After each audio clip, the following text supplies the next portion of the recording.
తిప్పి కొడితే ఒక్కొక్క సినిమానే చేస్తాం ఏడాదికి. అందరు సినిమాలు ఆడితే ఇండస్ట్రీ ఇంకా బాగుంటుంది. మేము బాగానే ఉంటాం, మీరే ఇంకా బాగుండాలి. సినిమా ఇండస్ట్రీలో ఒక్కొక్కసారి డైరెక్టర్లకి ఒక్కొక్క థాట్స్ వస్తుంటాయి అనమాట. ఆ థాట్స్ వల్ల కొంతమంది కొత్త యాక్టర్లు పరిచయం అవుతూ ఉంటారు. సో ప్రజెంట్ ఉన్న ఇండస్ట్రీ ఏంటంటే ఆబ్వియస్లీ పాత యాక్టర్ల పిల్లలు యాక్టర్లు, వాళ్ళ పిల్లలు యాక్టర్లు, వాళ్ళ పిల్లలు యాక్టర్లు. సో ఇంకా కొత్త వాళ్ళు ఇండస్ట్రీలోకి రావడం అనేది పోయిందనమాట. సో జూనియర్ ఎన్టీఆర్ అభిమానులకి ఒక మంచి గుడ్ న్యూస్ చెప్పబోతున్నా ఈ పర్టికులర్ వీడియోలో. మీ అందరికి నచ్చేటువంటి వీడియో. మీరైతే లైక్ చేయండి, సబ్స్క్రైబ్ చేయండి, అలాగే షేర్ చేయడం అసలు మర్చిపోదు. హైప్ అని బటన్ ఉంటుంది చూసారా, అది నొక్కేసేయండి. ఓకే, ఇంకా మనం టాపిక్లోకి వెళ్ళిపోదాం.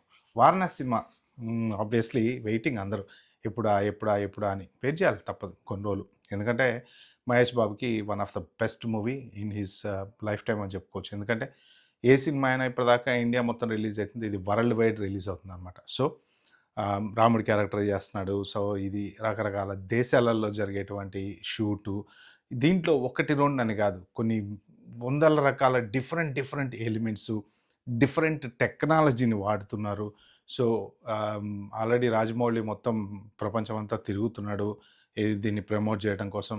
So what ever it's, Varanasi అనేది మాత్రం నిజంగా చరిత్రలో నిలిచిపోయేటువంటి సినిమా అని అయితే నాకు అనిపిస్తుంది. ఇప్పుడు వారణాసిలో ఒక కొత్త క్యారెక్టరు ఇంట్రడ్యూస్ కాబోతుంది. అది ఎవరు అంటే జూనియర్ ఎన్టీఆర్ కొడుకులు. సో వాళ్ళిద్దరిలో ఎవరో ఒకళ్ళు ఒక క్యారెక్టర్ చేయబోతున్నారు. ఏం క్యారెక్టర్ అంటే సోషల్ మీడియాలో వస్తున్నటువంటి వార్తల ప్రకారం మహేష్ బాబు దీంట్లో చిన్నప్పుడు ఒక క్యారెక్టర్ అనేది, ఒక పవర్ఫుల్ క్యారెక్టర్ అనేది ఉంటుందన్నమాట.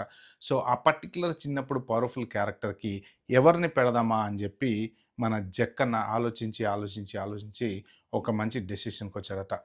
దీంట్లో ఎన్టీఆర్ పెద్ద కొడుకు అభయ్ రామ్ కానీ, లేదా చిన్న కొడుకు భార్గవ్ రామ్ కానీ, వీళ్ళిద్దరిలో ఎవరో ఒకళ్ళు చేసేటువంటి అవకాశం ఉంది అని చెప్పేసి మీడియాలో వార్తలు మాత్రం తెగ చక్కర్లు కొడుతున్నాయి.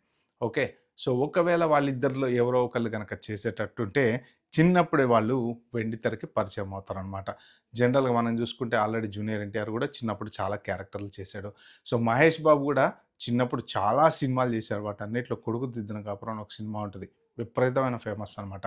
సో చిన్నప్పటి నుంచి మహేష్ చాలా సినిమాల్లో యాక్టింగ్ చేసుకుంటూ మంచి అనుభవం. అందుకే ఏంటంటే మహేష్ బాబు ఏదైనా షార్ట్ జరిగేటప్పుడు ఏంటంటే కంపల్సరీ దగ్గరుండి సీన్ మొత్తం చూస్తాడు. డైరెక్టర్ ఓకే అన్న తర్వాత మహేష్ బాబు గారు ఒకసారి చూసి ఆయన సాటిస్ఫై అవుతాడు అనమాట. ఏమన్నా తేడా అనిపించింది అంటే లేదండి ఇంకో సీన్ చేద్దాం అని అంటారనమాట. సో అంత ఇంట్రెస్ట్గా ప్రతి సీన్ని, ఎందుకంటే చిన్నప్పటి నుంచి సినిమాల్లో ఉన్నాడు కాబట్టి, ఆ రీల్ కెమెరా రోజుల నుంచి ఉన్నాడు కాబట్టి ఆయనకి సినిమా మీద మంచి పట్టు ఉందన్నమాట. సో ఇప్పుడు ఈ పర్టికులర్ క్యారెక్టర్కి మరి జూనియర్ ఎన్టీఆర్ కొడుకునే ఎందుకు తీసుకున్నారు అంటే మోరార్లెస్ త్రిబుల్ సినిమాతో జక్కన్నకి మన ఎన్టీఆర్కి మంచి రిలేషన్ అయితే ఉంది. At the same time Mahesh బాబుకి జూనియర్ ఎన్టీఆర్కి కూడా మంచి ఫ్రెండ్షిప్ ఉంది. సో వీళ్ళంతా ఒక మంచి సర్కిల్ మెయింటైన్ చేస్తున్నారు కాబట్టి ఈ క్యారెక్టర్కి జూనియర్ ఎన్టీఆర్ కొడుకుని ఇంట్రడ్యూస్ చేస్తే ఎలా ఉంటుంది అని చెప్పి మన జక్కన్నకు ఒక ఐడియా వచ్చిందనమాట. సో ఐడియా రాగానే సరిపోదు కదా, దానికి తగ్గ హోంవర్క్ ఖచ్చితంగా చేయాలి కదా, చేసే ఉంటాడు. లేనిదే ఈ న్యూస్ బయటకు వస్తుందా అంటే మోస్ట్ ప్రాబబ్లీ చేసి ఉండొచ్చు, మాట్లాడి ఉండొచ్చు, అడిగి ఉండొచ్చు, ఒక ట్రయల్ షాట్స్ కూడా తీసుకొని ఉండొచ్చు, చెప్పలేం.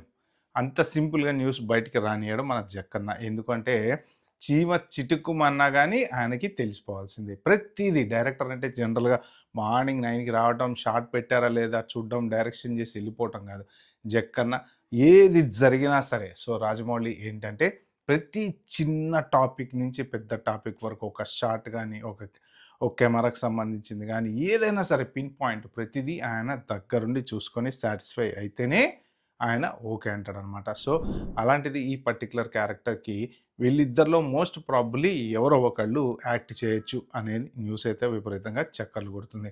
సో ఒకవేళ ఇదే కనుక జరిగిందనుకోండి, ఇది మాత్రం 100% జూనియర్ ఎన్టీఆర్ ఫ్యాన్స్కి మాత్రం ఖచ్చితంగా గుడ్ న్యూసే. ఎందుకంటే ఒక పక్క తండ్రి డ్రాగన్తో మన రాబోతున్నాడు, ఇంప్రెస్ చేయబోతున్నాడు, తర్వాత మళ్ళీ త్రివిక్రమ్ సినిమా ఇంకోటి చేయబోతున్నాడు.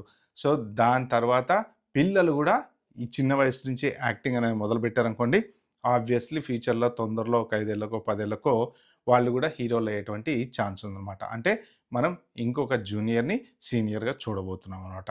ఓకే ఫ్రెండ్స్, ఇలాంటి మంచి మంచి ఇంట్రెస్టింగ్ న్యూస్ నా ఛానల్లో మీరు చూడాలంటే ఏం చేయాలో తెలుసు కదా, సబ్స్క్రైబ్ చేసుకోండి, లైక్ చేయండి, షేర్ చేయండి. Bye bye, have a good day.